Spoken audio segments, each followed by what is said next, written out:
Good morning, good afternoon, everyone. Thanks for joining our Signworld public webinar today. For those of you who have never joined one of our sessions, I'll just quickly give you an overview of what to expect. First, we're going to have each of our owners introduce themselves, a little bit about their businesses, where they're located, and some key facts about themselves personally and professionally. And then we're going to give our attendees an opportunity to ask any question that you would like to ask the owners that are on the call today about the Signworld business model, about our industry, anything that's top of mind for you. So that's the format we're going to run for the next hour. I do see several logged in here. If time permits, we will go around for second rounds of questions, but we do ask for each of you, when given the opportunity, to ask a single one at each time. So for those of you logged in today, start thinking of what those questions might be while we go ahead with our introductions. With that said, I'm going to go from oldest to youngest, and not an age of years of living, but years of being a business owner. So, Alex, if I can allow you to do your introduction first, that would be great. Sure, great. I've never been described that way, so I guess that's a good thing. Hi, my Sure. name is Alex Maurer, and I'm based in uh, just north of Pittsburgh, Pennsylvania. Mars, PA is the actual where our shop is.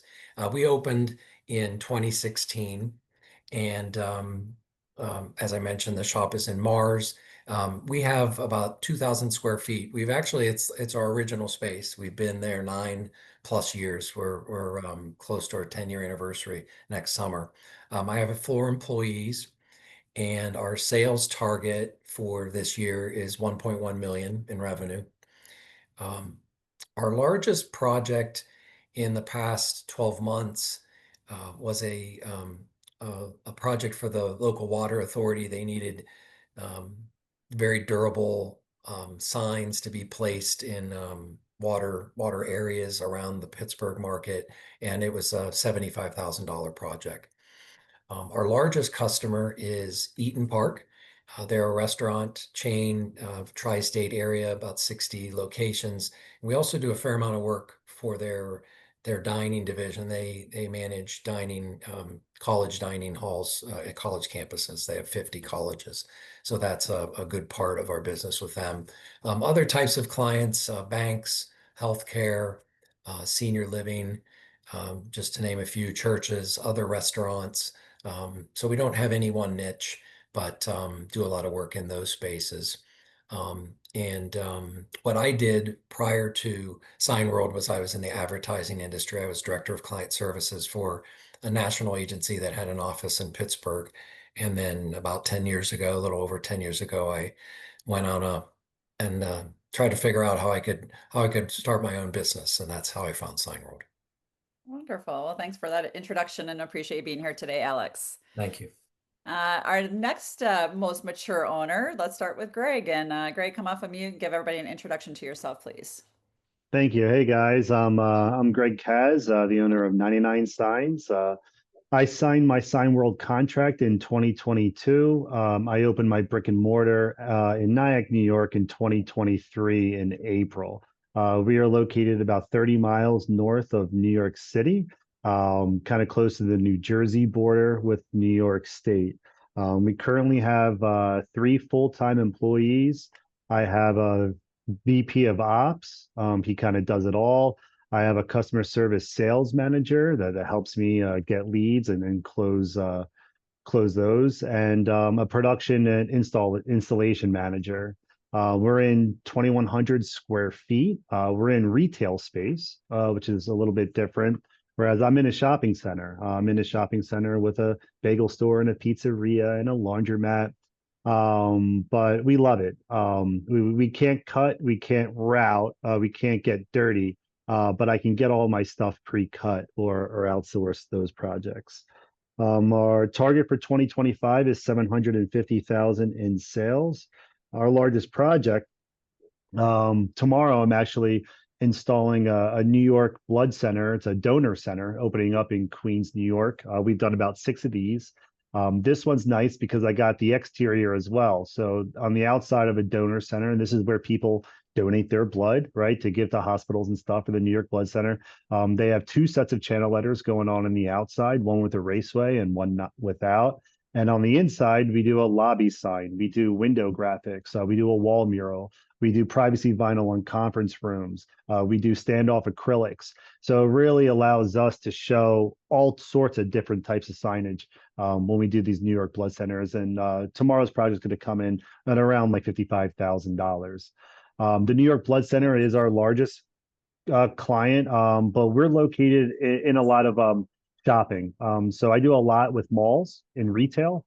We do a lot with shopping centers as well, not only through their marketing, but through their construction as well. Whether the stuff outside the malls, inside the malls, tenants moving into the malls, moving out of the malls. We have become a great source for them in order to help their tenants out. A little bit about me is that I'm a supply chain and operations manager, whereas operations management, managing over 100 employees, doing a lot of like logistics, warehousing, and stuff like that. Before Signworld, I was running a construction company with a buddy from college. I was a minority owner. We scaled the construction company up to 22 individuals and $3.5 million. And in 2021, we decided to part ways, and that's why I found Signworld. Awesome. Well, thanks for being here, Greg. And ironic that your biggest customer is a blood center donation, because our next owners that we're going to introduce, I know that's her background too. So ironic how our world is all collide sometimes. Yeah. Don and Richard, go ahead and give your introduction, please. All right, we are Richard and Donna Watkins, Circle City Custom Signs in Indianapolis. We got our email last week that it was 1 year ago that we signed our contract, and we actually officially opened our doors in the middle of February of 2025, so not quite a year yet. We are in 3,000 square foot. We have 3 full-time employees, one of which is our fabricator installer, graphic design, and then we have one that we hired that lives in the Philippines as our project manager. Mm-hmm. So that has been working out fantastic for us. Let's see here, what's next? Sales target this year is 650,000. So big target, but hopefully we're going to get there. Our last largest project in the last 12 months, we were probably 2 weeks into the business and got a phone call from a furniture place that they were moving to Indianapolis, and they were opening up 3 locations and wanted us to do all of their exterior signage. So we jumped on, said, sure, we specialize in that, right? So we ended up with all 3 locations. That one came in at about $157,000 for that project. So, and again, that is our largest customer so far as well. Before starting Signworld, Richard was in telecommunications. He was a construction manager for a Vertical Technology Solutions, which does towers, cell towers. Yeah. And then I was working for the American Red Cross as the district manager for the Indiana area. So we were working with a coach. Both of us wanted out of corporate. And so we started looking into things, and signs was not where we intended to go, but it has been the best thing that we've done. So. Yeah. Very good. Very good. Well, glad to have you here. And that's a great year so far. So congratulations on your first anniversary. And Jack, I know you're on today. Go ahead and give a quick introduction to yourself, please. I'm Jack Werner. I just finished celebrating my 30th anniversary. I opened my Signworld operation November 1st of 1995, last century. I ran that operation for 10 years, made a lot of money, had a lot of fun, then sold the business, not because I wasn't enjoying it, but our founder, former president, Ken came to me and said, I'm getting ready to plan my retirement. I don't have an heir. Are you interested? So I joined him at corporate office, kind of a partnership arrangement to learn his end of the business. I finished buying him out in 2014 and became the present owner of Signworld until a year ago in spring. I passed it off to Jean and her brother Dan, so I now work for my kids. My company's name was 3D Signs, named after 3 of the boys, Dennis, Danny, and David. My largest customer was a regional developer for Subway with 200 some locations. And you would think once a Subway location is open, they're done. But if you think back in time, Subway's logo used to be yellow on brown, then yellow on black, then yellow on green. Then they changed the font, and they changed the outline. Every 5 years, Subway changes every single sign inside and out of 45,000 locations. So that was about a $250,000 per year annual customer. Prior to Signworld, I ran a wholesale food distribution business. Nobody joining Signworld had sign experience, so that's not what we're looking for. We're looking for that op skill, that customer service skill. Awesome. Thanks for being here today, Jack. We appreciate it. All right, so let's go to our participants now. I'm going to ask you to come off of mute when I call you by name. Just share with the group where you're located and go ahead with a question for the panelists to answer. Mark, you joined first. I'm going to ask you to come off of mute and do your introduction and go ahead with the question. Hey everyone, I'm Mark Anderson. I'm in central New Jersey. Been in the video production business. I forgot to change my logo. For about 25 years, doing a lot of work with PBS and looking for something new.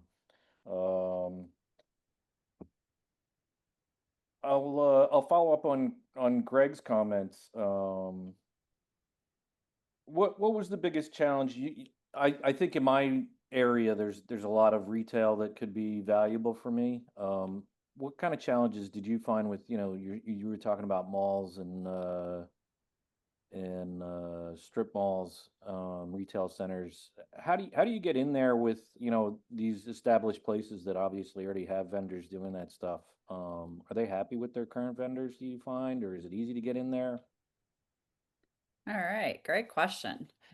So thinking about how you find your customers, what's the biggest challenge? And although a business has a sign company they've bought a sign from before, how do you become their new sign company? Greg, you pitched it to you first. Let's start with you.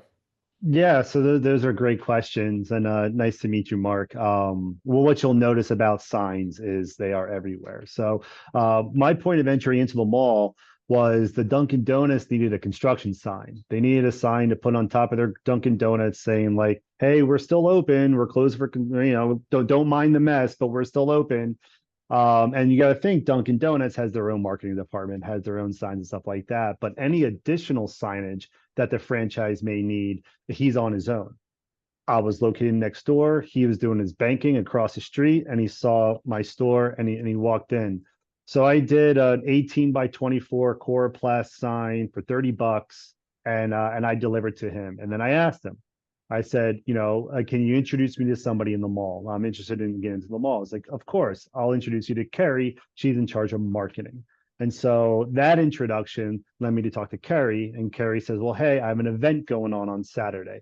Can you make a sign saying, please enter here, please exit here? Sure thing, no problem. Again, minimal dollars. And I just kept that rapport with Carrie. And those little events then turning into like parking signs for the mall, turn into they're having a circus and they're putting something on their doors. And you just kept saying yes, and you developed that relationship.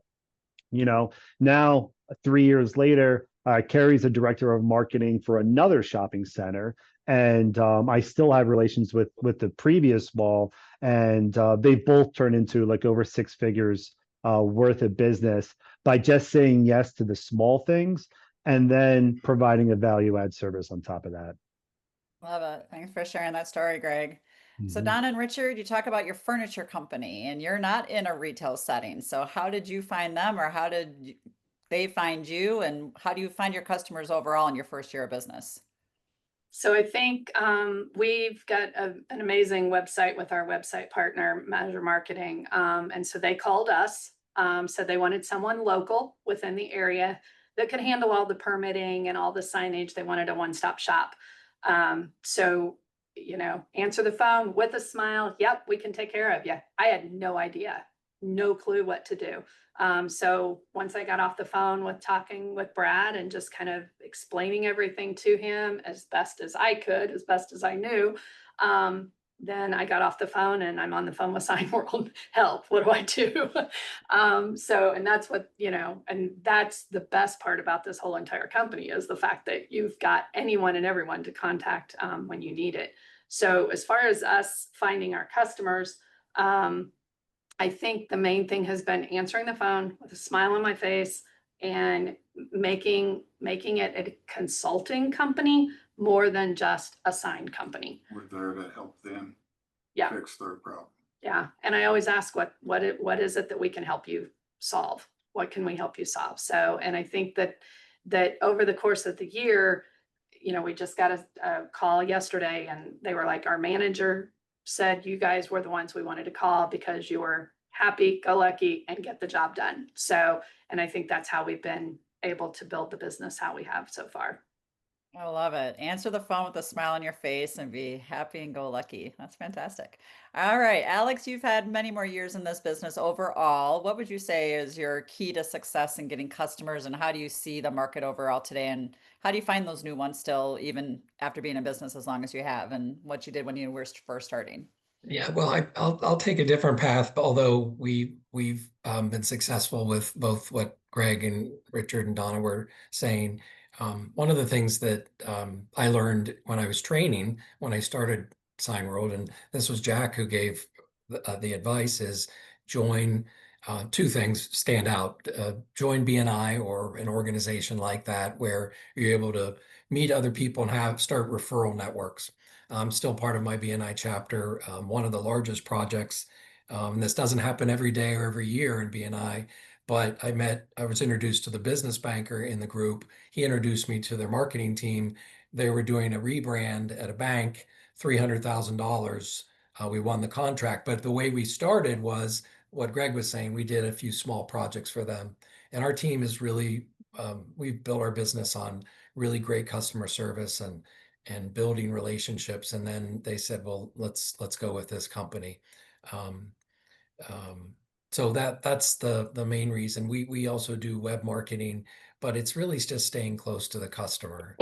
It's been so important. I just had lunch with a client that was one of our longest running clients from 2016. It's a development company. It's a private equity firm technically, but they have developed properties throughout Pittsburgh, and we're their sign company, or the go-to sign company. Love it. Love it. Jack, if you can expand, the other part of the question was every business or existing businesses have a sign company that they've worked with. Why would they look for you or find you? And you talked about your Subway account. What's your thoughts on, replacing an existing sign company? How does that happen? Well, the first assumption is that the customer is happy with that supplier. That doesn't mean that they're not late, they're not rude, they're not inconsistent, they don't come up with new ideas. So what we're doing, most sign companies are owned by a technician trying to run a business. We're going to the business coaches of the world and say, bring us people out of corporate America that understand customer interaction, understand hiring and delegating, understand building processes, understand multitasking, having the software to put together code, having the software to time manage the product. So we become the anomaly.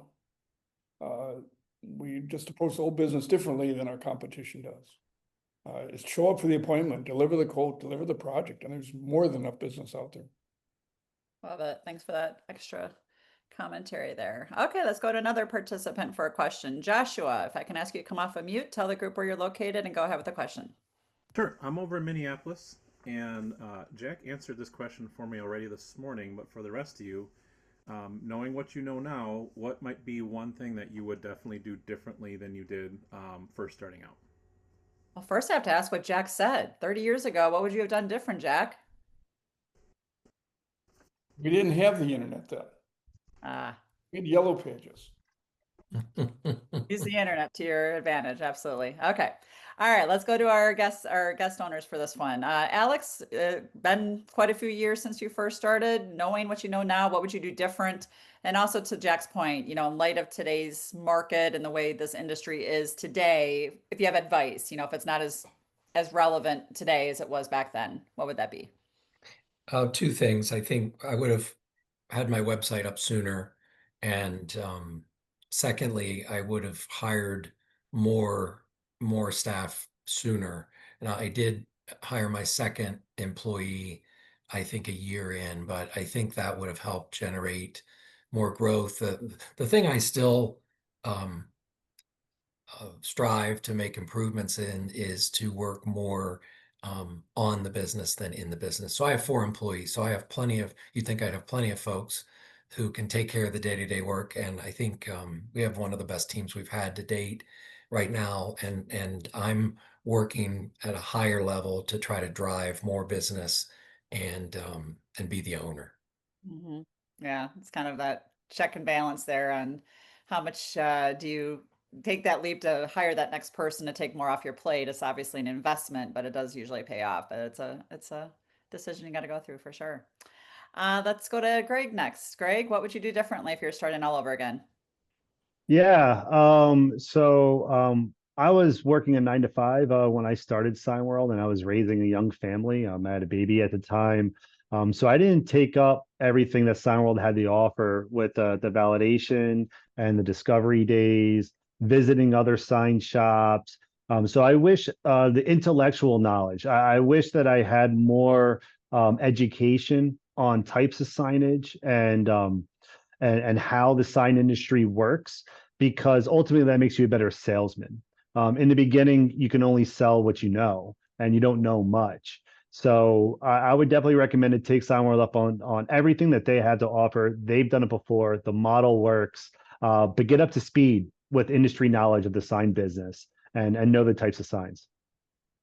Great advice. Thank you, Greg. Don and Richard, it's only been a year, but thinking back to when you first started, anything you would be changing? I think we jumped really fast. And so I think I agree with Greg with the knowledge. And, you know, we soaked it all in. I mean, as much as we could, but I think that maybe taking a little time to learn it a little bit. Spend more time on learning. Yeah. And not working in the business as much as we have been. Yeah, both good advices. Yeah, I'm trying to think from the time you had your first discovery call to the time you had your lease. I think it was less than 2 months, if I can recall correctly. Am I right? Yep. Right. Yeah, you guys definitely jumped all in right away. Awesome. Well, and look where you are today. So good stuff. All right, let's go to another participant. Brett, if you can come off of mute, go ahead and tell the group where you're located and go ahead with the question for today. Sure. I guess we're having the New York City metropolitan area meeting today. So I'm in Brooklyn. I know Nyack very well. I ride my bike through there a lot. I obviously know Central New Jersey, and I'm a documentary filmmaker by trade. So I actually just had a series on PBS last year. So another little overlap there. But my question for you all is, because I live in New York City, you know, overhead is obviously a huge concern here, maybe more so than I think, probably more so than any place else in the country. I'm wondering if you all are seeing the industry evolve in any way, or if in your own sort of operations, if there's a model for success here in which you're sort of doing less of the fabrication and more of sort of outsourcing that piece of it. And if you see any sort of trends in that direction. Great question. I know we got some different answers that are coming your way, just knowing these owners myself. Alex, let's start with you. What % of your business do you do in-house? What do you outsource? And do you see any trends in the industry one way or the other? So it's any given month it can change, but we outsource about half, and some months a little bit more.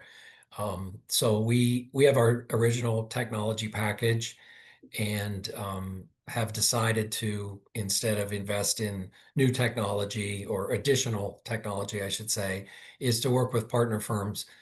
As one example, we work with a printer, a wholesale printer that's 25 minutes from our door, and they can do a variety of ways of printing in addition to what we do. So it's not only if we're busy and can't get to it, they can do it. If it's something, say, direct print to a substrate, they can do that, whereas we can't. So we can offer our customers more products and get them done just as quickly, and not have to invest in new technology. Obviously, there are pluses and minuses. We need to be comfortable with the quality of the work that those partner firms perform, and we've written some off and don't work with certain ones, but we think we've found a really good group. And so that's the I still think for our clientele, I'm just speaking for me, it's still very nice to have in-store a sign maker, a design, someone who can do design and can run the printer and can, because there are a lot of different signs that it's just more profitable if you do them yourselves. Mm-hmm. Yeah, absolutely.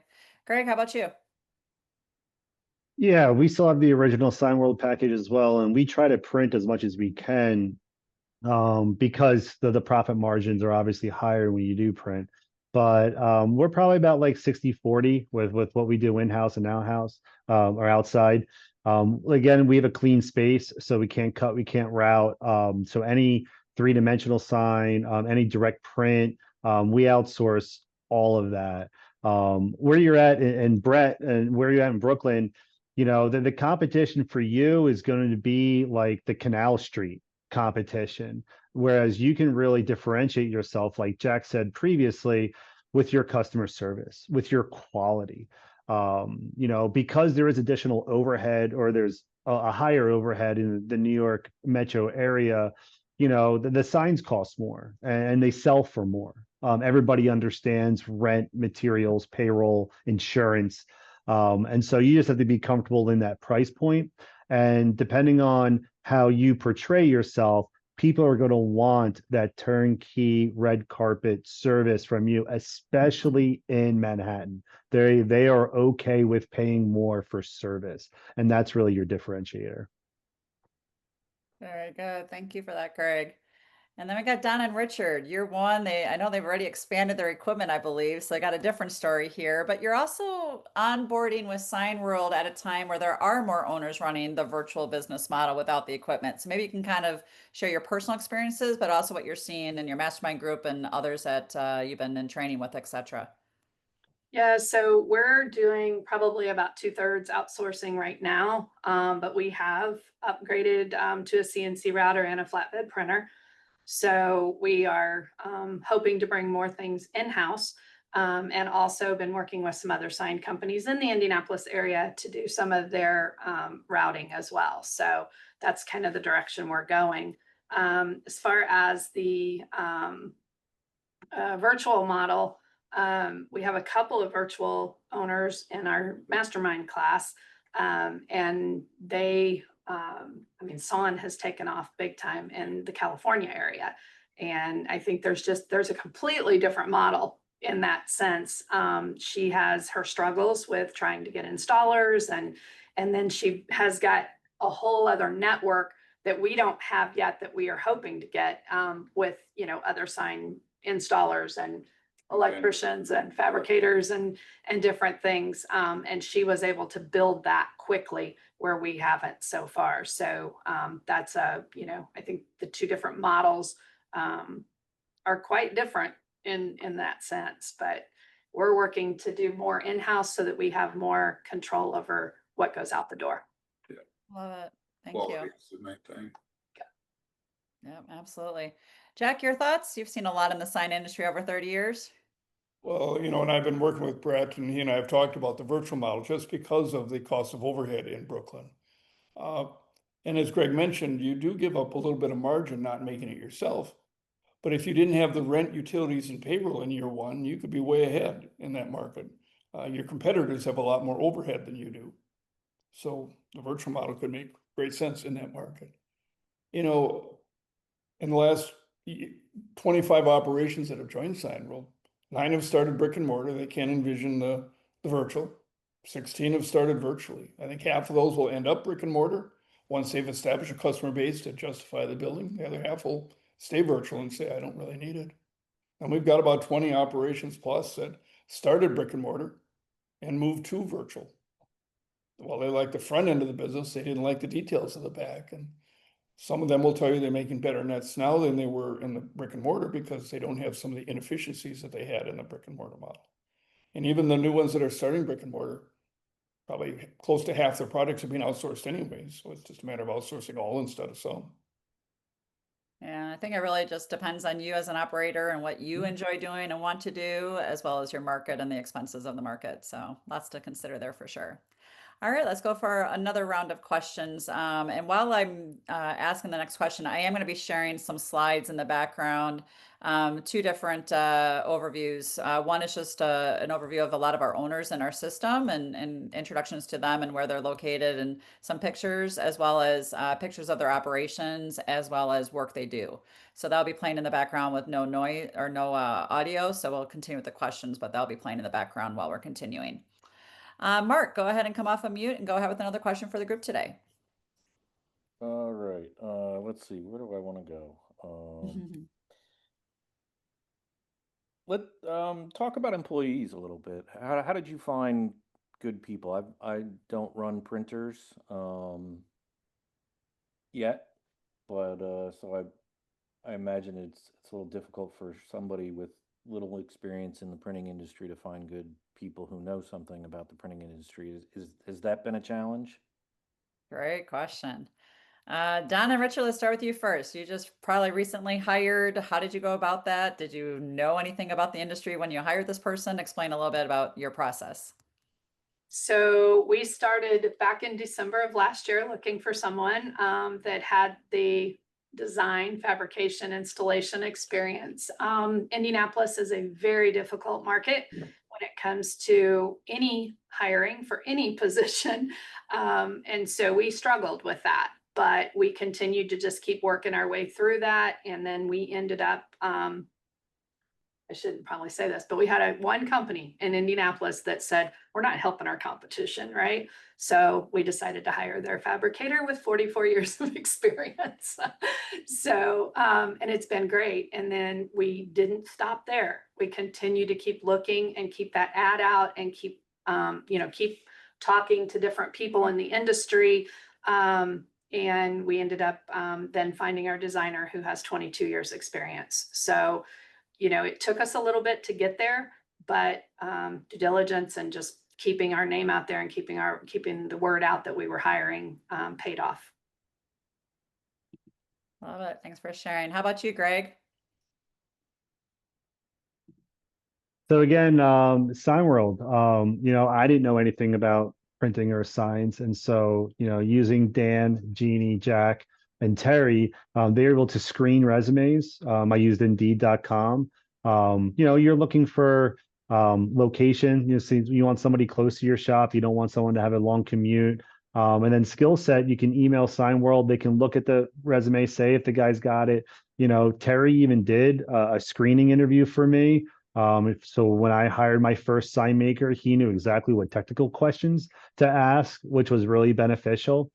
And then after, I would say like 4 to 6 months in this business, like you kind of get it. Again, you want to hire based on culture. So you want someone that you're compatible with and someone that has the same drive you do. But then lean on Signworld for the technical stuff for the first hire, especially.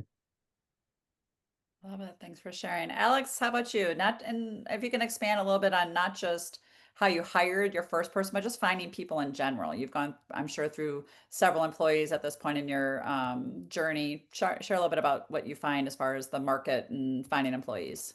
Sure. Yeah, it really depends on the position. What one general piece of advice I would give is for your first employee, that really is one of your most important decisions you're making. And I wouldn't skimp on what you're paying that person. Find someone who really knows signs, has some design chops, can run the printer, has done production, has done a little installation. I was very lucky enough to find that type of person, and Barb was with us for 8 years until she left. So getting off to a really good start is important, and that's a key role. Recently, I hired a project coordinator, and I had a difficult time finding a quote unquote project manager, and because so many of the people looking for jobs have all these acronyms after their last name. And we don't really need someone with all that project management type education. It's just someone who's really going to be good with clients and is organized. So I hired, as Greg was talking about, for culture, and she's worked out so well. Sadie's been with us 6 weeks, and she's learning quickly, and she fit in with the culture right from the start. And I had a sense she'd be a quick learner. So once she's up to speed and really knows signs, has a better knowledge of them, we'll give her more work. She'll have her own clients to manage. And that's really, I think, hiring for culture is really important. But you also need to balance it. If you're a small shop and you need someone who knows signs right away, or you have that initial need, that takes the workload off your back. Very good. Jack, any comments to add on this one? A couple things, while the job market is fairly tight, there are sign makers out there that want to move up to be the lead one. They want to have a happy home. They want to work on new equipment. And the good news is you don't need a lot. And the good news is it's a career, not a job. So some of the franchises you look at, by the time you need 10, 15 people to be successful, and by the time you're running for 10 years, you've gone through a couple hundred people because it's a job and they come and go. This is more of a career. So you don't have the transients that you have in many other industries. Great, thank you for that. All right, Joshua, go ahead and come off of mute and go ahead with the second question. Thanks everyone for your time. I really appreciate this. I'm curious, what did you plan for your personal financial reality for your first year, and what was the actual reality?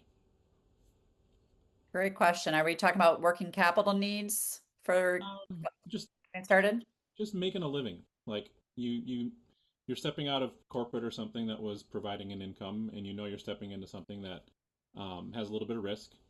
What risk did you anticipate? Like what did you kind of plan for, and then how did it actually materialize? Okay. Let's go to Greg first, because Don and Richard aren't all in for the first year, but I'll come back to them in a second. Greg, what did you plan for? You mentioned you had a corporate job and you have a young family. How'd you prepare your family for it, and what would you be your advice there? Yeah, I wanted to make sure that my family was comfortable. My wife's a school teacher, so she's my steady Eddie. I mean, she's been teaching for 23 years in the same district, so healthcare was covered with her.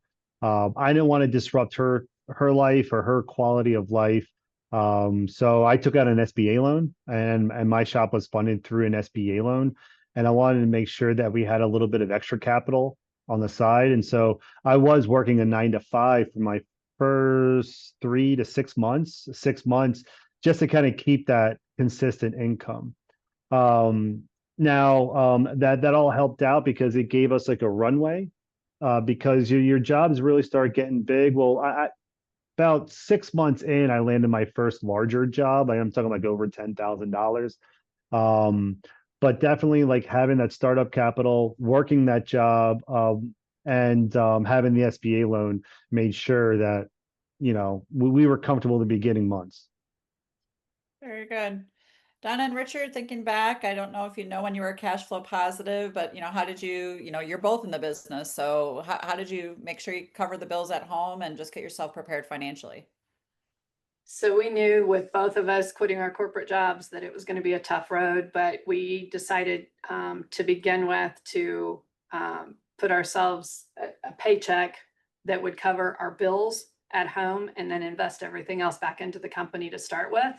And then once things start rolling, which they're starting now, then we can increase our paychecks. So we took the bare minimum until we knew we could take more. Okay, very good. Alex, how about you? Do you remember back in those days? When did you become cash flow positive, and how did you prepare financially to start your business? Yeah, 10 years ago, sometimes it's hard to remember, but I also had an SBA loan, much like Greg. Our situation was a little different. My wife was not working, and our agency closed, so I moved on. I had some severance, but essentially I was starting a new business without a significant other or spouse working, and I probably wouldn't recommend doing that. I would not recommend that to anyone, but it's really all about goals, and I think the way Richard and Donna did it, they made a decision to do the bare minimum and grow the business. So there is some sacrifice early on. I hate to paint a number of months or years, but really for me, I can speak for myself, it took about a year and a half to 2 years to get back to the range of what I was making in the corporate world. The advantage is I own the business, and it's all on my shoulders, and I can grow it to what I can grow it to, and not be restrained by corporate bonuses or increases or losing my job. Yeah, and I think that's pretty average, Alex, as far as getting back to the corporate type of income, that year and a half, 2 year mark. So that's pretty fair. Jack, your thoughts? I know you have great advice on this type of question. How do you think owners or prospective owners should prepare themselves financially and getting started with the business? What's your thoughts? I think in any business they're starting, whether it's a sign business or any other business, beyond the investment in the business, you should set aside at least 1 year's worth of living expense. Maybe not your W-2 that was pre-tax, maybe not your net, hopefully didn't spend it all, but what does it take to fund the family? Using most of that to fund year one, saving a little bit to fund part of year two, and by that time, hopefully you're back to regular lifestyle. Yeah, and I'll just add, I think this was probably maybe what Richard and Donna and or Greg mentioned. If you don't have that money liquid in savings, then to think about your funding strategy to incorporate those types of earnings as well. So, there are lots of funding mechanisms that you can leverage to include that in your total investment amount when you're looking at your personal expenses. All right, let's go to another question from Brett. Brett, if you can come off of mute and go ahead with another question for the group today. Sure. I think this kind of segues into what I was going to ask, which is, it seems like, I guess my overall question is, where do you all want to take this? You're all at different sort of phases in your ownership. And I guess what I'm sort of, would like to know is, is this something that you want to sort of be involved in with full time? Or are you trying to sort of, as Alex was saying, work on the business and not in the business as much so that you could sort of work on other things as well? What are your goals and how do you see them sort of being realized in the time frame? Love it. Exit strategy and your future. Let's talk about Alex first. Alex, you've been doing this for a while now. Go with the old guy. Well, not the old guy. I hate to say it that way, but you are the most mature owner we have. Yeah, no, I prefer that title. Two things. The recently, this is a bit of an aside. I've been part of a pilot group within Signworld, which there are many opportunities like this, but a pilot group to it's almost on a sub-consulting basis. One of the Signworld owners is leading the group with a consultant, and there are originally there were 10 of us. I think there are 8 now, and it's been great for me to open my eyes and take time to the side to understand how can I grow my business? In which direction do I head? So I'm in that process. But as Jeannie mentioned, I'm also, I don't have a formal exit strategy in place, but it's something I'm going to be working on in the next year. My wife's a little bit older than me, and I'd like to wind it down. I'd like to have a self-sustaining team and stay in the business, but kind of step back and not work as many hours, maybe travel a little bit more, and then eventually sell. Who do you think you're going to sell it to? Who am I going to sell it to? Yeah. Whoever wants to buy. Okay. All right. Didn't know if you had an employee or a family member. No, well, for me, no, I don't think it's going to be an employee or a family member. My family has never been part of the business. My children, they're just graduating from college. I want them to get into their careers, and I don't know that I'll be around long enough for them to come back around. But no, it would be probably a young entrepreneur, someone like me 10 years ago who wanted to get into something a little different. But at that point, it would be an established business. Okay, very good. Greg, how about you? Yeah, the beauty of the sign business is that you can take it a lot of different ways. I love it. I've learned I have a passion for it. I love helping other businesses grow their business through the use of sign and improving workplace environments from the inside out. At first, when I got into it, when I was in your seat, I was like, I'll have it for 10 years and then I'll package it and I'll sell it for a couple million and then I'll retire or move on. But now, I was reading a book this summer about a successful company, and as a successful company, can last longer than you. Like, why not grow this thing to last generations? Like, why not grow this business to last beyond you? To Alex's point, to make it sustaining without you here, because you have a good team. Maybe do multi-site, like maybe through mergers, acquisitions, you can go to a different site. And have 2 locations or 3 locations. Really, I'm at the point right now where I'm just having too much fun growing this. And I want 99 Signs to be lasting long after I'm gone. Love it. Love it. Don and Richard, only 1 year in, so you can't be talking about it yet, but what do you think you might want to do? What's your exit strategy? And is it going to one of your 15 grandkids, or what are you thinking? So I think when we first got into this, it was 5 years and out the door. We want to sell it and go. Sell it. And now as we're in it, we're like, okay, wait a minute here. Maybe we want to rethink this and not, have it self-sustain, step back a little bit, be able to Yeah. travel, do the I thing, see it. but still keep it. And like Greg said, beyond us. So, but no, none of our kids will be taking it, I don't think. None of our grandkids. Well, I don't know about grandkids. They're not quite old enough yet, but yeah, eventually sell it, but nowhere near where we thought we were at to begin with. Nothing in the future. It's great to hear. Love that. Jack? We encourage Signworld owners from the beginning to paint a picture of what they want it to look like at the end. So they at least have a roadmap of where they want to head. And even though it's a fiction to begin with, going back every 6 months and editing it, so after several edits actually means something. Whether it's a 7-year plan, a 10-year plan, a 15-year plan, you have a better chance of hitting your target if you have a plan to get there. Very good. Thank you. All right. We have another participant that joined kind of halfway through, so I'm going to give him a chance to have a question for the group today. Brad, I see you're logged in here. If you can go ahead and ask the group of owners a question that you have. Well, I don't really have a big question right now because you guys just addressed some of my big questions, especially I was listening very intently to that conversation about getting back to your corporate level funding amount. And I haven't bought a business yet, so I'm still scoping out how much money I'm going to need and how to finance that. And so that was really interesting and helpful. Obviously it takes, I heard the numbers, and I understand there's a huge variation in this, but I heard the numbers, 1.5 to 2 years to get back to your corporate funding. That makes sense. Obviously you're not working at zero until that point, so you're making some money. So there's an amount that you need to get up to that point. But I also heard a conversation around funding that amount. And I don't know if I have a question here. I'm just taking note. Maybe you've got some input here that if I fund the amount that I would need until I get back to what I'm used to using for day-to-day life, I guess that's going to take longer, right? I'm going to have to pay that back over time.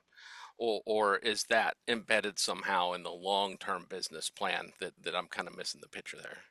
Yeah, no, it's a good question. I think it depends on how you fund it. If you use an SBA, you're going to have a debt repayment, monthly fee each month that you need to incorporate into your business plan. If you use a ROBS, that's a different scenario. Greg, I know you did SBA, correct? Nodding his head. Yep. Yeah. No, I did the SBA funding plan, which was great. I got 320,000 through the SBA, and they give you monthly draws, and so anything that I needed for the shop, I was able to get reimbursed more or less. And so, like I think Alex mentioned earlier regarding payroll, like that's super important. You want to pay your guys well.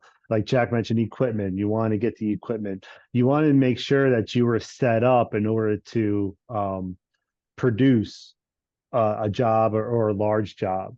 So, now I'm paying back the SBA loan, and I don't like that as much with the interest rate, but it was definitely necessary for my first 18 months for the ramp up. Very I see. good. Yeah, Alex, how thank you. about you? Did you use ROBS or did you do an SBA back in the day? SBA loan. Okay. So similar to what Greg So just shared. that does raise another question. I've been told to get an SBA loan, you need to show a source of income. So I would be curious to hear from some owners how they managed it. Did they have that, or did they have to demonstrate that through some other means? Yeah, well, SBA funding requirements do change over time, so it might Mhm. not always be the same. I But see. Greg, you did have an existing job. You've talked about that a couple times already when you went through your loan process. Was that sufficient for the approval? There is different qualifications. I used a company called Benetrends. It was a financial preferred by my coach, and they led me to it.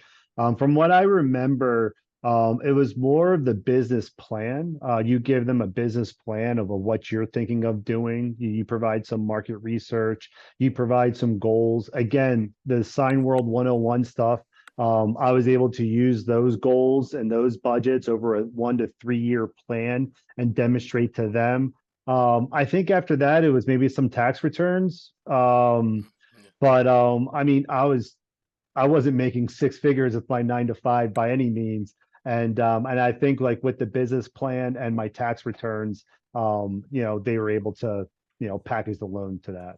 That's Okay. very interesting. If I take that and combine it with what you just said, Jeannie, that's interesting because I'm also going through Benetrends, and Benetrends is telling me that you said that the needs change, the requirements change, and they're telling me that I do need to have some demonstrated current income nowadays. That's very interesting.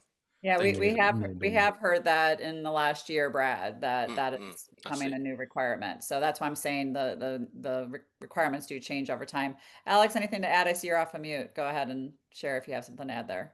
I don't. I'm sorry. Okay. I don't. That's okay. Just making sure. Don and Thank you. Richard, did you fund with Rob's or SBA? Both. We went did both. Yep, combination.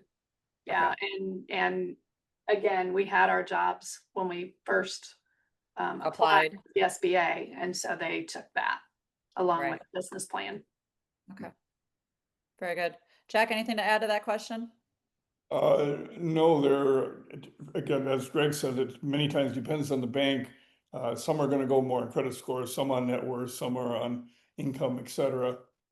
Some of those that have gone to get a job to be able to qualify for the SBA doesn't mean they've gone back to a career level job. They've gotten a temporary job to at least justify and show the bank. Kind of an oxymoron. The bank is gonna loan you money to leave the job and start a business, but should you have the job to get the loan. Yeah, Jack, that's the dilemma I've ran into. That's quite funny. Yes. That's kind of a catch-22. And That's true on almost any loan that anybody gets. The bank doesn't want to take the risk. They want to see that you somehow have resources too. Mhm. And I think collateral also is the other equation or other factor in this. There are some loans where as long as you got collateral to put up, whether it's a home or other things, that you can do that too. So, all right, we got time for maybe one or two more questions. Let's go back around. Mark, do you have another question for the group? Give me a second. I had one in my head, and I didn't think I was going to get to ask it. Oh, we start talking numbers. I know that gets everybody. Right. Why don't you come back to me if you have time? I'll Okay, sounds good. Joshua, got a question? Yeah, just a curiosity, specifically for, oh shoot, I lost my notes. For Rich and Donna, you had said you hired a project manager who's in the Philippines. I'm just curious how you discovered them. You said it's working out great, which is fantastic, but I'm curious about kind of that remote worker relationship. Yeah, the new gem that we're finding out about remote employees. Don and Richard, share a little bit more about that. So we learned through a meeting we were on with Signworld about virtual heroes. And they're a company that we went through. They set you up with about 4 or 5 interviews. You tell them kind of what you're looking for. Is it social media? Is it project management? Is it design? Whatever the case may be. They will set you up with 4 or 5 interviews with people that they have in their pipeline. You interview them and decide if if there's somebody that you want to hire. And then we actually pay Virtual Heroes every month. And then they pay MJ. But we meet with her. They're 12 hours, 13 hours difference in time. So they work nights. There are people standing in line over there to get these jobs. They love them. And we meet with her every morning at 9 a.m. We go through everything that we need to go through. She has been, she keeps us in line. So but we work through her, and we have any questions. If we have anything, then we contact Virtual Heroes, but she's part of our team. I love it. And you're right. This is kind of a newer concept, especially with the virtual owners starting the businesses, because they don't have the sign maker, but they might need remote help for running the operation overall. And I know this is a big resource system that a lot of owners are using. Upwork is another company that's out there too that does a similar, but I've heard Virtual Heroes most consistently. I'm going to add another quick question to this if you guys don't mind sharing. What's the average hourly rate you're paying for that employee? Do you mind sharing? So when we first heard this, we were like, no way, we're going to have to research this and make sure this is right. They make $7 an hour and Virtual Heroes makes $3 an hour. So we pay $10 an hour for 40 hours of work. And they said it's a very good wage, and there's people standing in line to get these jobs because we wanted to make sure that we were being responsible. Yeah, yeah. Appreciate you sharing that. Great. Alex, do you have any remote employees? I don't believe you do, but I just want to give you a chance in case you do. I don't. One of my most senior project managers has always had a hybrid arrangement. Now her daughter's in high school and is driving, so technically she doesn't need 3 days at home, but it's 3 days at home, 2 days in the office. Okay, very good. Greg, any remote employees, or is everybody physical for you? Everyone's physical, but I have been entertaining maybe a virtual employee. That's interesting. Thank you for that tidbit. Yeah, yeah, very good. All right, I'm just going to open the floor up to Brad, Brett, Joshua, or Mark. Any one of you have another question? Go ahead and come off of mute. I'll see. Oh, Brad came off first. Go ahead with the question, Brad. I just came off mute, but I don't have any questions. Sorry. Thank you very much. Tricking me. Yeah, sorry. All good, all good. Brett, Joshua, or Mark, any one of you? Go ahead, Brett. No questions, but I just want to thank you all for your time. Yeah, it was great to hear some more about the wait, what do you all? It's not a franchise. What do you call it? It's more of an owners collective. You call it an owners alliance. Alliance, yes. Yeah. I love it. Thank you for your time. Yeah, absolutely. Joshua or Mark? Yeah, thank you everybody for your time. This has been wonderful. I have a quick question that I was thinking, maybe it's not quick. How did you figure out what exactly your market is? You know, we're in the sign world, but there's the large format printing, there's physical signs, there's all kinds of different things. Did you find that the market dictated it, or was it something that you wanted to drive? Love it. Do you have a target market, or do you wait to see what comes your way? Greg, how about you? I see you're off mute. Go ahead and answer that one first. You say yes to everything. That's it. Whatever comes your way, you say yes to. You're trying to grow a brand. You're trying to grow a company. You're trying to grow your business. I think in year 3, I'm going to do a little bit more targeting approach to it. But you just get out there, you network, and you help your community. Love it. Alex, how about you? You've been in business quite a bit longer. Do you have a target market, whether that's product or customer segment? We don't. We know by this time what the better margins are. And I understand exactly what Greg's talking about. You just take every project. About 6 months ago, we had a team meeting and we decided to curtail to more reinforce our minimum order for commercial customers and not take any more non-commercial customers. So we refer them to fast signs, other signs, smaller sign shops. And that's taken the weight off of estimating projects where we're really not going to make a very large profit. Should have done it much sooner, frankly. But again, we're in our 9th year. So some people it takes a little while to figure out. All good. It's all good. Everybody has a unique journey. Richard and Donna, how about you? Do you have a target customer type, a target product type that you're going after? What's your response to that question? We're still trying to find our place. So we're saying yes to everything at this point. Yeah, absolutely.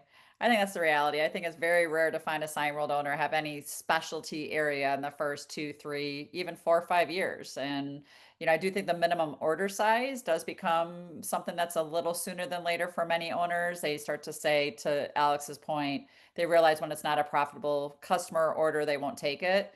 But we also have owners who say you never know what's behind that order. You know, there could be another future order from that one order. So some owners continue to keep saying yes. So I think it's just a personal decision you have to make for your business. Well, with that, I see we're 1 minute over the hour. So I do want to go ahead and wrap up here today. Richard and Donna, Greg and Alex, thank you so much for being on our panel and sharing your perspectives and thoughts about the business. Congratulations on your journey so far. We look forward to being part of your continued success going forward. And for our participants, whether you're joining online live today or watching, we appreciate you tuning in today and learning from these owners. As you heard a few of them comment earlier, diligence and discovery is important. So important decision for you to, make what you want to do with your life yourself, and you're learning a lot. Each one of these calls, you might be getting some great nuggets that you might be taking forward if you choose to do that. So with that, we appreciate y'all joining today, and wish you a great rest of your Wednesday and weekend, the month of November. Thank you all. Have a good one. Thank you.